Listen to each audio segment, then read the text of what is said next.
और चले इसी बीच एक और बड़ी खबर की ओर भी रुक कर लेते हैं। रतलाम से ये बड़ी खबर सामने आ रही है। दरअसल अनियंत्रित होकर एक पिकअप खाई में गिर गई है। हादसे में पिकअप में सवार 3 लोगों की मौत हो गई। वहीं रतलाम के रावटी थाना क्षेत्र में ये बड़ा हादसा हुआ। हादसे में 20 से ज्यादा लोग घायल हुए हैं। घायलों को जिला अस्पताल में भर्ती कराया गया है। रतलाम से इस वक्त की बड़ी खबर, जहां आपको बता दें कि अनियंत्रित होकर पिकअप खाई में गिर गई है। हादसे में पिकअप में सवार 3 लोगों की मौत हो गई। रतलाम के रावटी थाना क्षेत्र में ये बड़ा हादसा हुआ, जहां हादसे में 20 से ज्यादा लोग गंभीर रूप से घायल हैं। ज्यादा जानकारी लेंगे, सहयोगी नारायण हमारे साथ में जुड़ चुके हैं। नारायण, अनियंत्रित होकर पिकअप खाई में गिर गई है, कैसे यह हादसा हुआ? फिलहाल क्या स्थिति गंभीर घायलों की? जी बताना चाहूंगी, ये जो पूरी घटना है खेड़ी कला और धोलावा डैम के बीच की घटना है। और एक पिकअप जा रही थी मजदूरों को लेकर रतलाम के लिए। तकरीबन उसमें 50 मजदूर थे। उसमें से 3 लोगों की स्पॉट पर ही मौत हो गई, जिसमें 2 महिला और एक पुरुष है। जिनमें 2 महिलाओं की मौत हो गई, एक पुरुष है। सभी मजदूर है वो खेड़ी खुर्द ग्राम पंचायत के बताए जा रहे हैं। और जो पिकअप जो गिरी है वो तकरीबन 60 फीट गहरी खाई में गिरी है।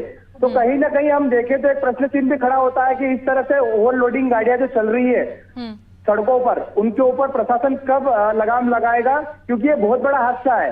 50 मजदूरों की पिकअप जाना और उसके अंदर 20 लोग घायल होना, जिसमें 3 लोगों की मृत्यु हो चुकी है और 5 को रतलाम रेफर किया गया। जो 20 मजदूर है वो प्राथमिक स्वास्थ्य केंद्र रावटी में उनका इलाज चल रहा है।